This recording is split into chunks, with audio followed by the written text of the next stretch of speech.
Hello and welcome everyone to this week's episode of the Framework Podcast. I'm one of your two co-hosts, also joined here today by Anna and Sarah. And Sarah, we're really excited to have you on the show here today. I know before we got recording, we were talking about some other people we know, like Michael Lane, who's been on the show. But excited to have you on here today, and this, especially as we're talking about sustainable investing and ESG this week. And excited to learn a little bit about your story and how you impact that side of the investment and financial services world. So thanks for being on the show. Thank you so much for having me. So excited to be with you, Jamie and Anna, and be on the Framework Podcast. What for those of our listeners that don't know you, can you give us the real quick kind of like 30 seconds, right? That elevator pitch of who you are and what you do there at BlackRock. Sure. So I am part of our iShares business, and I lead our overall strategy for our sustainable ETFs across product, our thought leadership, distribution, marketing, communications. Basically, what my team and I do is really kind of sit in the center, develop the strategy, and work across our various different partners to execute against that. Awesome. Well, we tend to start off with a little bit of a fun question, the icebreaker one, which is about food. And it's been consistent, I think, in every episode we ask people about their favorite, whether it's your favorite item of food or what food means to you or favorite type of cuisine. Really, it's kind of whatever first comes to mind when you think about food. What is that for you? Love to eat. Favorite food has to be Korean. And it's the food that I grew up eating. My mom is an amazing cook, and I would say that my comfort food are Korean soups and stews.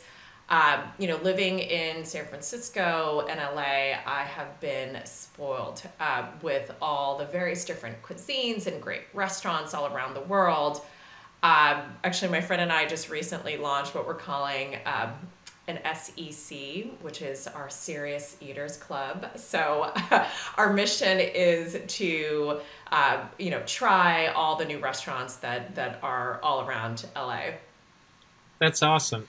What's your, do you have a go-to Korean dish that's your, the one you make or your mom makes that you loved? Yeah, it's a tofu soup. So it is like the spicier, the better. So that for me, it's pretty easy to make. But yeah, and now I think, most restaurants serve it. And it's great. It's very kind of hearty meal. I've been trying to eat more kind of vegetarian. So it's like a perfect, add some vegetables and tofu and it's perfect.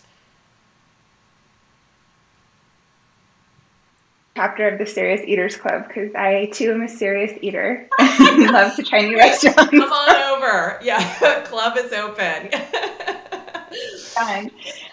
So Sarah, another fun question we're always interested in is, what was your first money memory? Yeah, so my parents were small business owners. So the cash that they, brought in from their businesses were like literally taken to the bank every week. And so, my sisters and I would go with my mom. My dad was out, busy running these businesses. And for me, it was this very clear kind of connection for me at an early age of seeing kind of the long hours, like the hard work and how that really translated into money and ultimately, right, like trying to grow wealth. One of the most vivid memories for me was actually, I was 5 years old. I actually got my own savings account. And, back then it was written on this like little mini ledger. And I would say that the act of saving, right, like writing it down, going in and kind of seeing the numbers grow, we're talking really small numbers then, but over time was really, really rewarding for me. Do you remember like going into the bank then too and like starting it, or do you remember that experience? Absolutely. Again, that the whole again, being a kid and just, seeing kind of the interaction between like my mom and the teller and like I could vividly remember that. And then, kind of just being a casual observer to then like, oh my gosh, like to me, it was such a gift, right? That, it was very serious and, had my name written on it. And again, kind of just being able to kind of see that and then say, oh, we would get an allowance every week. We had our chores to do, right? And I would say that has had such an impression on me, and I really instituted that with my kids pretty early on. And of course it's different now. Everything's, digital. We do it on the app, but I try to recreate that moment for them by showing them, they do their chores every week. I literally show them, here it is, here's your bank account, here's your allowance going in, see how it's growing, right? And so I think, teaching them kind of the value of money. It was funny, I was actually talking to my son about this, that I was asking him what was his kind of first, he's 12 years old, I was asking him, what was your first memory of money? And he was like, and it took him a while to think about it. And it was, when you're a kid, you kind of, you don't understand like how much things cost. And, and he was a kid that was always asking me for like, he needed the latest like truck that was out. Right. And, and I remember taking him, he had saved enough money at the time, like he had his piggy bank, and I took him to the toy store and I told him, this is the amount you have. And then it like forced him to think about like, how much do I have? How much does this cost? And then literally taking him up to, the counter so that he could actually, the act of like delivering that money, right? Like, hey, I work for this and this is how much this costs and now I get to pay for it. So creating a bit more of that connection, for my kids.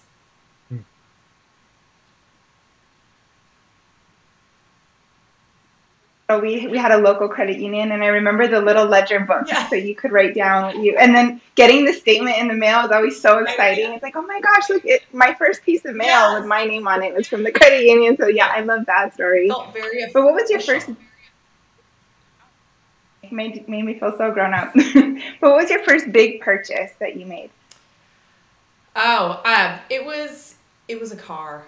My parents helped me buy a car. I remember my first car. It was a Volkswagen Jetta. It was a beater, but it was obviously incredibly exciting being a teenager, and the money that I had saved, that it went to it, but also quickly realizing when you buy a beater, like, oh my gosh, just the money that you have to pay to continue to get, fix it up and all the repairs and things like that. It was like, okay, I don't know, is this more of a liability for me? It was like a source of anxiety at times. Yeah, I was just, somebody posted on, I think probably Twitter the other day, it was like a Circuit City post, right? And remembering those, and people, because back then we were like swapping out the car radios. I don't know if you remember that, because you might have, I was like, if you bought a beater, you might have had to have done that, right? Where we actually like, you got those plug-in ones to like have CD players. And I just remember like the blue one that I got for my Jeep, which was like a really exciting day. And I got to hook that one up and put it in the Jeep. And I was like, yeah, this is it. We've made it now. We've got this light up blue CD player. Yeah. Yes. Yes. And Jamie, oh my gosh, it's one of those things where it's that memory that was so tucked back here and you just brought it forward. And I just, while you were talking about that, I remember, yeah, exactly. The stereos were portable. Remember, like, it was part like, okay, yes, like great to have the flexibility, but it was also like for security reasons too. You didn't want to leave your like stereo in the car because it got broken into. But the whole act of like grabbing out that stereo from the car, like, what am I going to do with it? So yeah. Yeah, and I did, right? Like my cousin's car got broken into and they stole like the, those big black CD cases and the stereo. Like that was it, right? The only things they stole, they broke the window and took that stuff. And then like I started doing that. Like I'd carry all my CDs into my house from my car to make sure that my CD collection didn't get stolen. And yes, I mean, it was a tough decision. I actually got rid of one of those not too long ago, and it was a tough decision. I haven't listened to a CD, and my wife still has hers, but like I was like, I'm getting rid of them. I haven't put a CD into the car, in 5 years. Like I haven't. And I was like, it's time for them to go. But it was a very sad moment. I still had like the mix ones that I created, right, from downloading songs from Napster back in the day. And yeah, it was a big life-changing moment to get rid of them. Yes. Well, what did you do with them when you got rid of them? What do you do? Because it's a big question, because we actually just uncovered like a whole box of our CDs, and we're like, what do we do? Do we do you recycle them? I mean, are they recyclable? Like, do you give them away? Since we're talking about kind of sustainable investing and things, my answer is not the best one. Mine went into the trash. Okay. Yeah. I've got nothing good here to add like that. No. They are in the landfill somewhere in Philadelphia. Yeah. That's okay, Jamie. It's okay. You make up for it in other ways. Yeah, it's just one of those days. Like I was like, I'm getting frustrated by the amount of stuff that's cluttering here, which we've got 3 young kids, so the cluttering effect is a real thing, and it's what do they call that? Parkinson's law, about the filling up the time and space, and we've now fully demonstrated that any free space in this house has been filled up with children's items. Yeah. Oh my gosh. Yes. Well, how old are your kids? We have a 5, 4, and 2-year-old right now. Yes. And you it's got a lot lot of stuff. Mm-hmm. Yeah. Yeah. Yes. I do remember those years, and yes, it's not only the stuff in your house, but then it's like all the stuff you have to travel with constantly. And my kids are older, and so now it's just like, oh my gosh, it's actually now we fight with him more about like his phone, because the only thing he carries with him is his phone, and we're like, get off that phone, you're on your device too, you know what I mean? So it's just it's a different struggle. Do you remember your first CD or like album that you had? Because that's also a fun question we ask sometimes. We get into this music side randomly, but do you remember that one too, or the one that you just played a lot of, like way too many times? Well, okay, I'm probably dating myself with this one, but I would say the first cassette tape was actually Flashdance, if you remember that movie. I do. And I had older sisters at the time, so you're probably thinking, oh my gosh, and then my first, oh my gosh, what were they? The 45s? So they weren't the full blown records; they were the small, right? Yeah. Were they the 45s. I think it was Depeche Mode. Mm. Which, yeah, I didn't have that. I didn't listen to much Depeche Mode, but I do know it. The Flashdance one is more like, we might have had that cassette tape too. Like, we seem to have a lot more, like, when I think back about the cassette tapes, like, we had a lot of, like, the movie-based cassette tapes, right? Like, I don't know if it was just a bigger thing then, that, the movies you would have. But I know that every movie, they have soundtracks that would be put onto stuff, but, like, I feel like we had less of those once there were CDs, but in the tape era, we had a lot of movie-based soundtrack things on them, Yeah. Back in the 90s, where we were obsessed with this soundtrack, and we were obsessed with Backdraft too, so we listened to the soundtrack all the time and then act out all of the scenes. We were weird, we were kids, but we had fun. Yeah, like you had I remember Top Gun, what was that, back in the 90s? And then there was, oh my gosh, what was the other one? Yeah, Dirty Dancing. Yeah, never goes out of style, that soundtrack. Classics. Because Top Gun had the "Take Me to the Danger Zone" song on it, which I remember. Yeah. Exactly. Yes, and you wanted to listen to it in your car and go real fast. We actually did that in middle school talent show, like a dance choreographed to the Danger Zone song. So somebody probably, that was a real thing that occurred back in the day. It was not a good one though. We didn't really put in the effort to learn all of it, so we were kind of it was not the best dance routine in the history of the world, but it did happen. Yeah. It's a good memory. Yes. Oh, show everybody your dance routine. Yeah. No, so people mostly So Sarah, listen on audio, right? So. Yeah.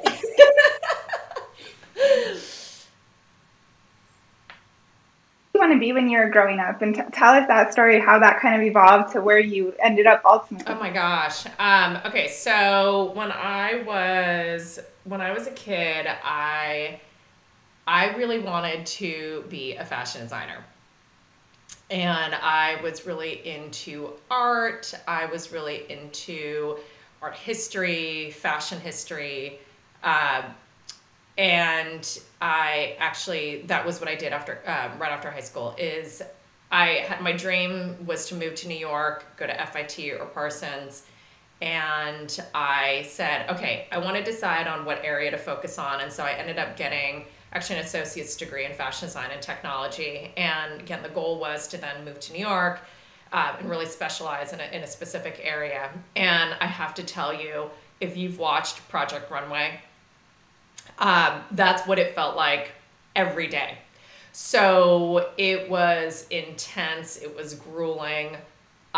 It was a labor of love. And so that's the thing, that when you are in kind of more in like, being a creator, it's like your work is it's never complete, right? Like, I'm sure you've heard this from others. Like, it's constant. And I remember, in college, my friends were literally like, where have you been? Like you're like locked up in a cave. And, finally I was like, oh, you guys, like I finally agreed to like go to a concert with them, and they came to pick me up, and they walked into my apartment, and they were literally like, oh my God, it's like a sweatshop in here. Like what is going on? I had like patterns all over, like strung. There was like fabric notions everywhere.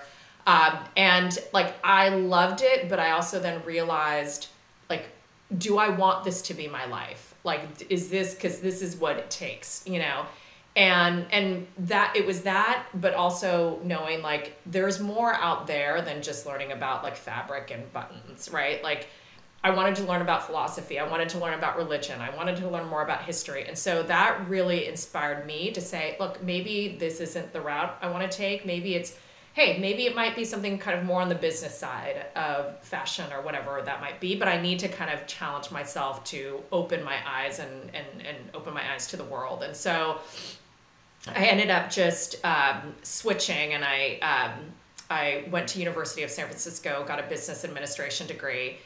And at the time, I really credit my sister for being an inspiration for me. She, right out of school, same thing. She had a business administration degree. She worked on a trading floor, and she was getting up. We were living in San Francisco at the time. She would get up at 4 a.m. and work like market hours, and she was such an inspiration to me. She would get onto literally her like moped in the middle of the night, to drive down to the financial district. And at the time when I had graduated, there were very few jobs, and there was a spark in me about like trying to tackle the things that I didn't quite understand, and kind of challenging myself. And and seeing the work that she was doing was super, super interesting to me. And so she said, look, like, we're hiring. I know there are other firms that are hiring. Why don't you kind of think about, maybe a job in finance? And so my first job out of college actually was working at Credit Suisse. And it was working actually on a fixed income trading floor. So imagine like, 22 years old, fixed income trading. I am like one of like 3 women on the entire trading floor. Here, I think I have like a pretty like, loud voice. Working on a trading floor, I learned very quickly, you need to shout, and you need to be very direct. And this was at a time where, like, again, it was mainly men, and they chewed tobacco on the trading floor. I mean, that was the environment. And so, I was thrown into this world quite quickly, trying to learn.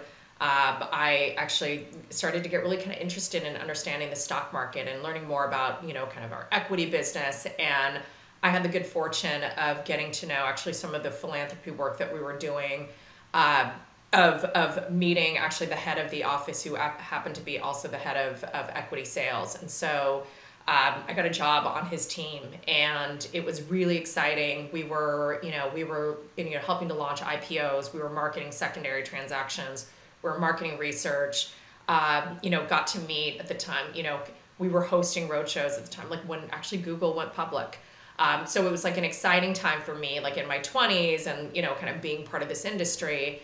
And at the time, we were one of the few firms that was actually writing research around ETFs.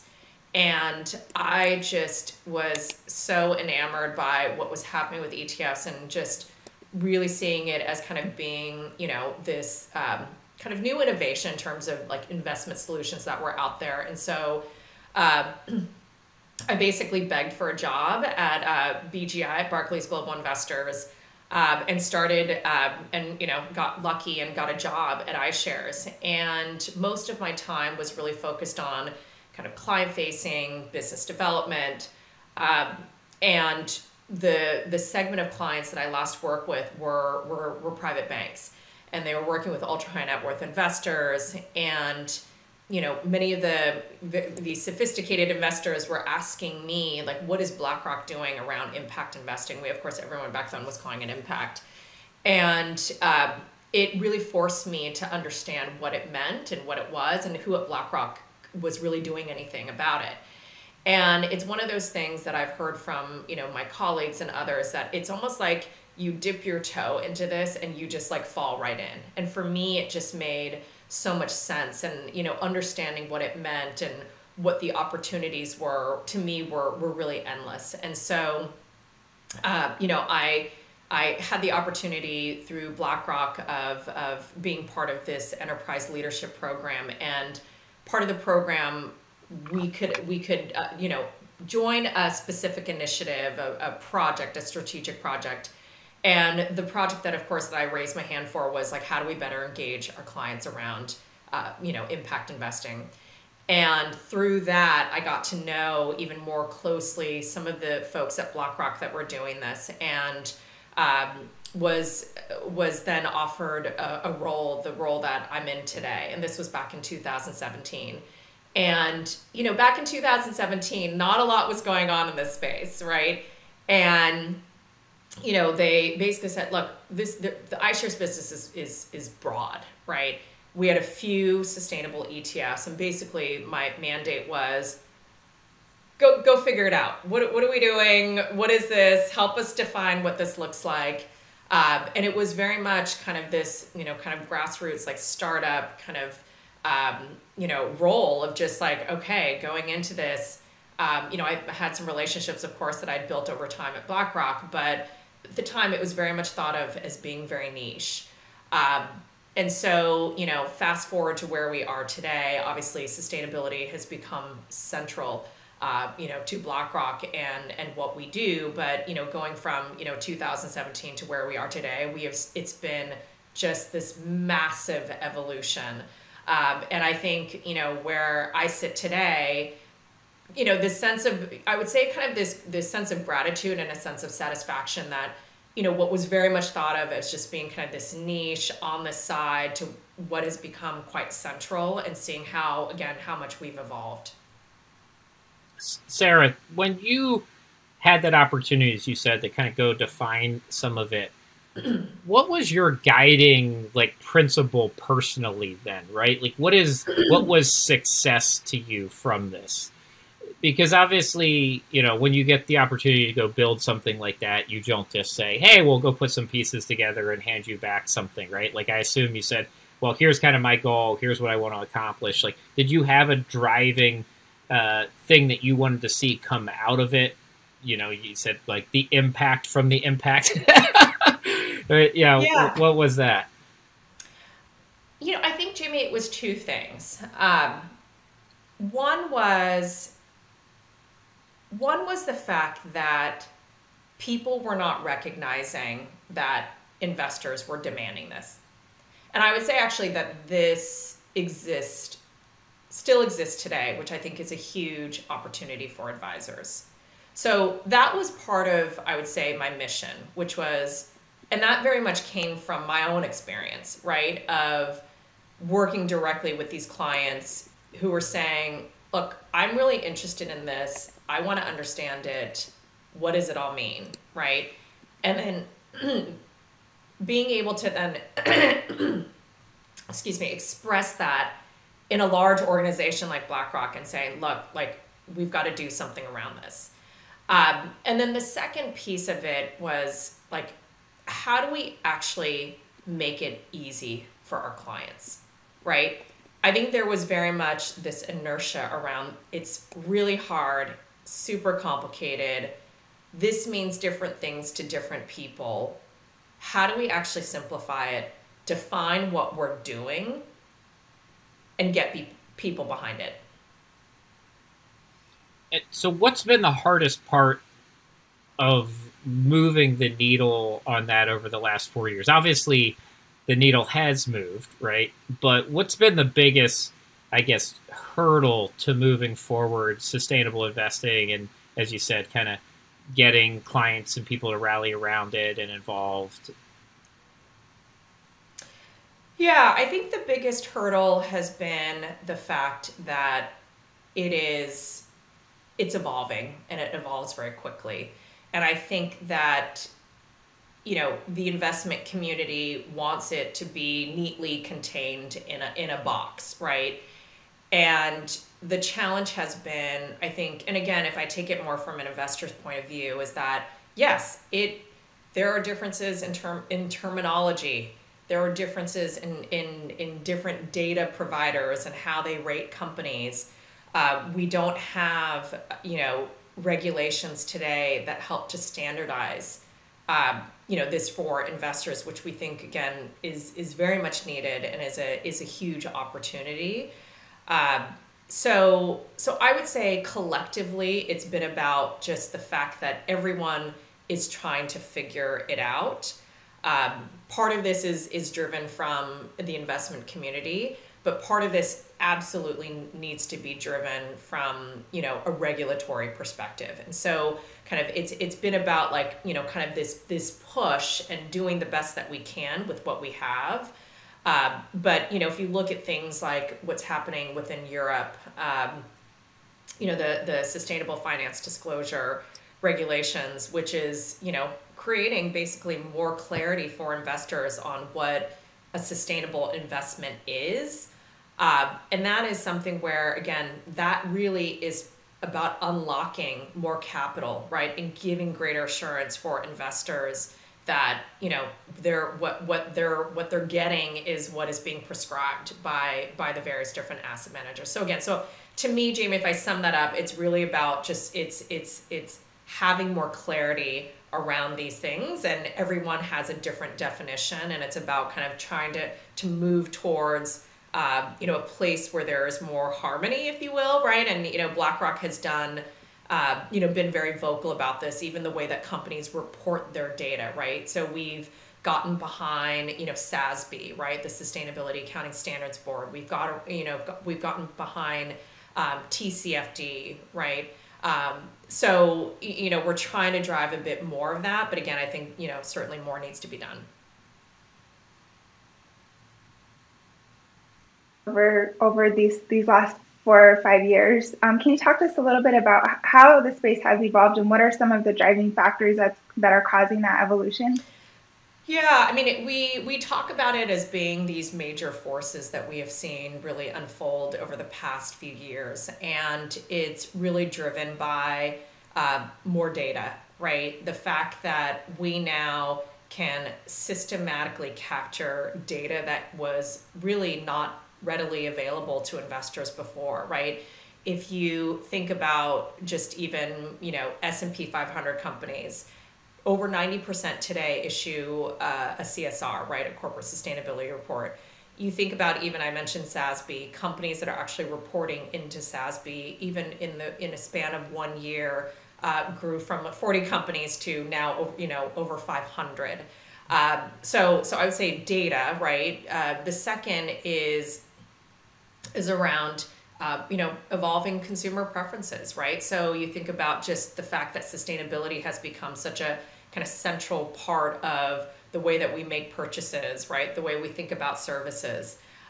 You think about the technological advancements that we're seeing in things like, renewable energy, battery technology, others, right? Where again, it's allowing kind of more of this parity between choices that we can ultimately make that is making it much more palatable for us as it is not only consumers but also investors. And then the final thing I'll say is just I've been talking about regulations. I would say just globally the regulatory environment becoming much more focused on sustainability, right? So even though some of that has been lacking more broadly at a national level here in the U.S., we're certainly seeing kind of momentum, as I mentioned, obviously in Europe and Asia, in Latin America too. And so, we believe, right, more of that is going to be coming to the U.S. And so we think that, of course, is also going to be, certainly play a significant role in continuing to drive capital towards more sustainable investments.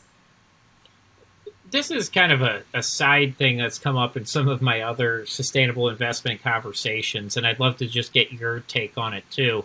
And it's kind of this interesting dynamic of a lot of the people who end up involved in sustainable investing seem to have taken more of an activist role in their life.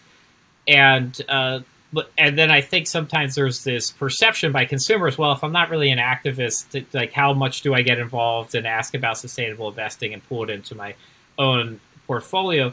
And so what do you see as that dynamic there, right? I mean, it seems that, right, obviously sustainable investing is much bigger than just the activist role, but there's some tie to it, right? There's some connection piece, whether spoken or unspoken, that seems to occur. And then I guess, so what is the tie there? And I guess the follow-up is, have you seen that change in your own life as you become more involved in this space, right? Because you spend your time thinking about what's sustainable, how are we impacting companies globally, here, and otherwise? Yeah. Well, I would say that there are really kind of two parts to this, right? So my personal experience, as well as what I'm hearing and seeing just from our clients. And so, the folks that I know within the industry, the colleagues that I work with day in and day out, the reasons why they do it is because they are deeply passionate about sustainability.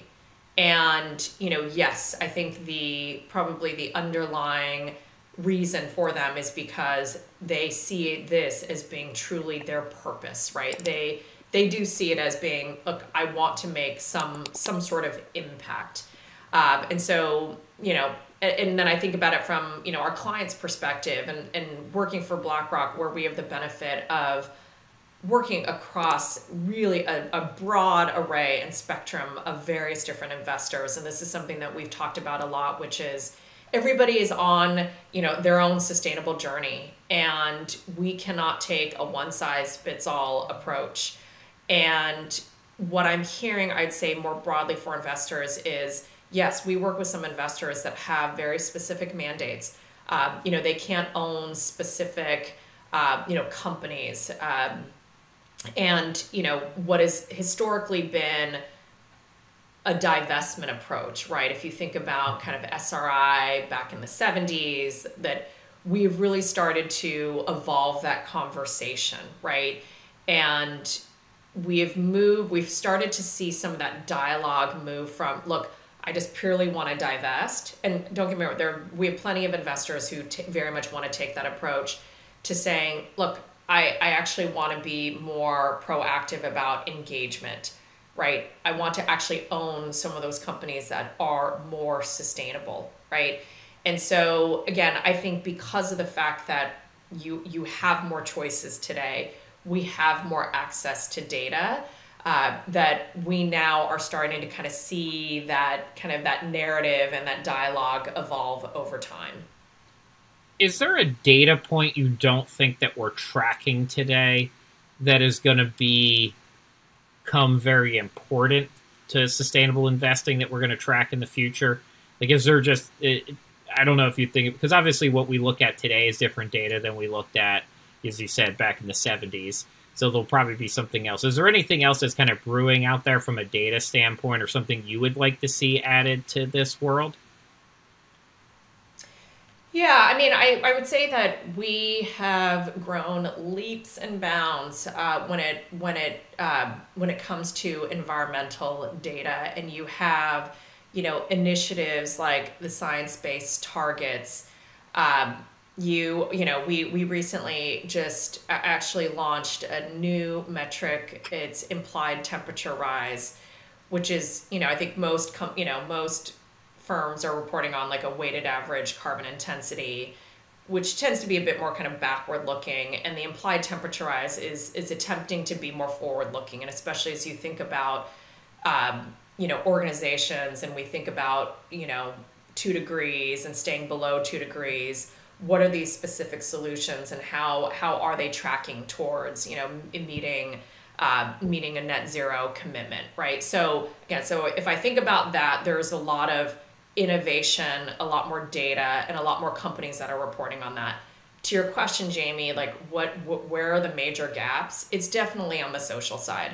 Companies are just starting to report on, measures and metrics around, gender diversity, racial diversity, the various different policies they have that really contribute to, diversity, equity, and inclusion, right? The various different policies and, even kind of training and educational programs and things like that, where it's going to be really critical for us. I mean, I would say that the engagement that we have with clients, like, yes, like we've gotten, we feel very kind of comfortable around the various different solutions and the data that we have from a climate perspective.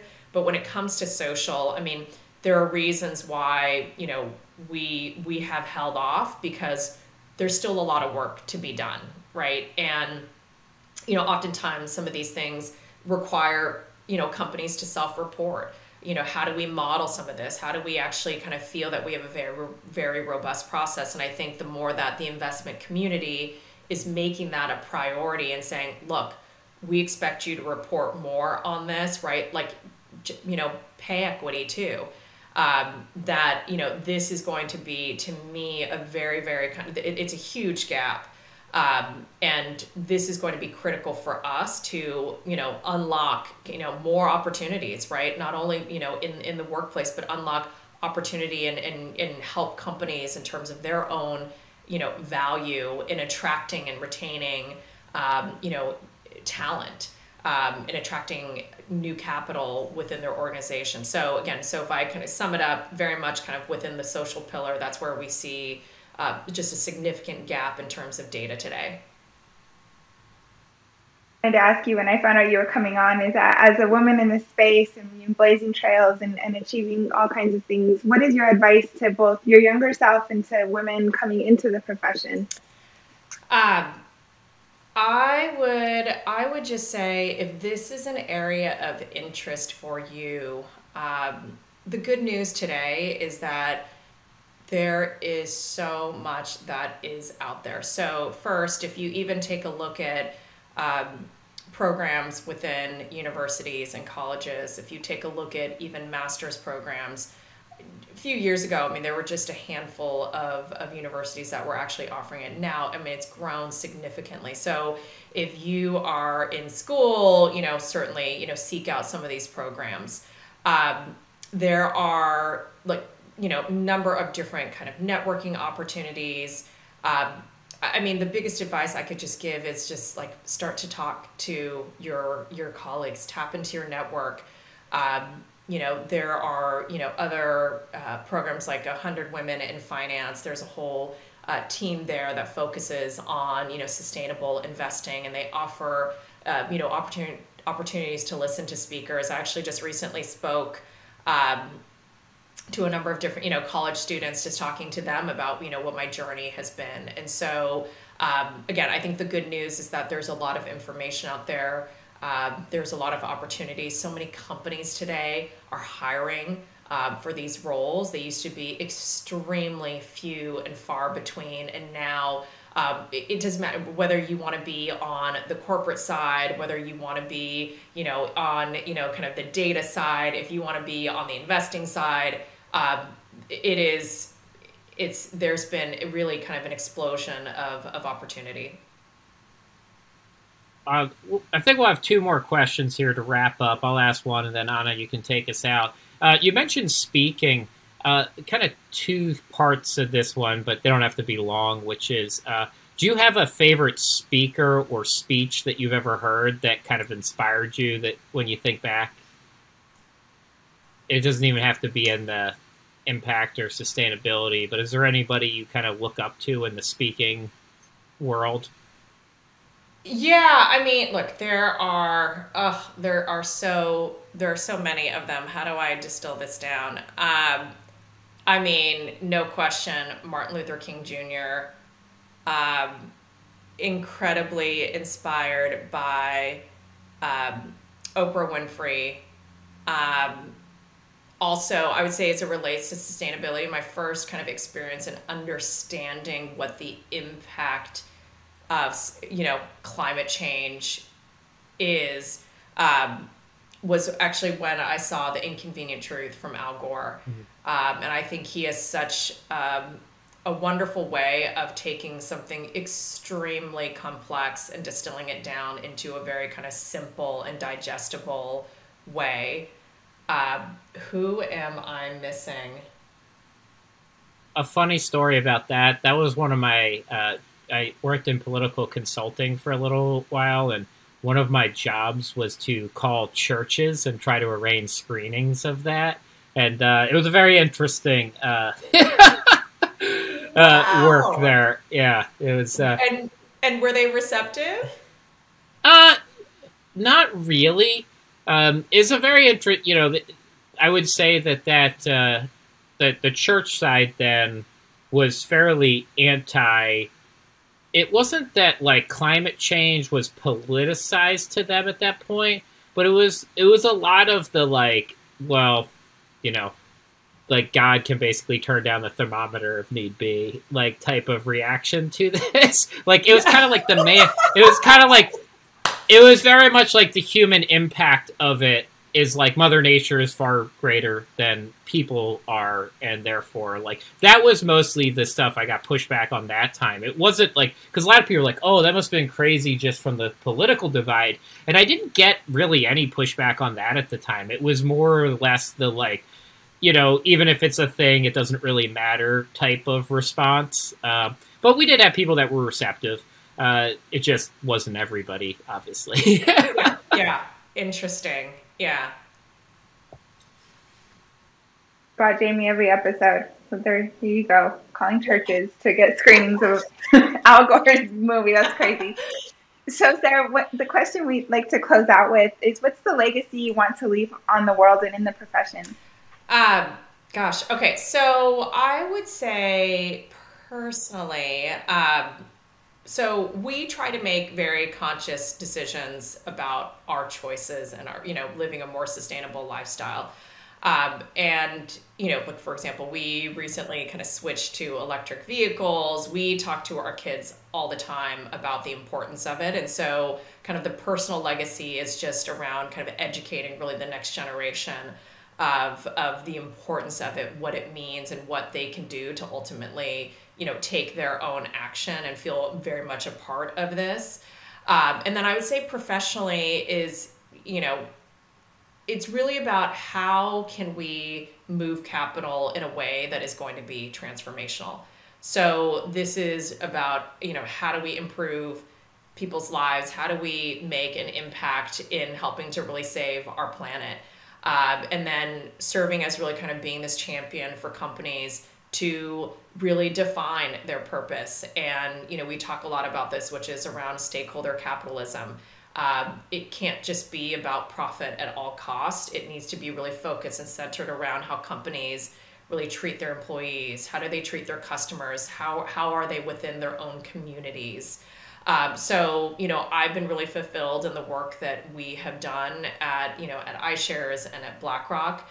I think as I kind of zoom out into the future in the next few years, I think just the momentum that we're seeing within climate, and being able to continue to provide, the various different kind of resources, the data, the analytics, the solutions, kind of the support with our clients to help them ultimately achieve really kind of this ambitious goal.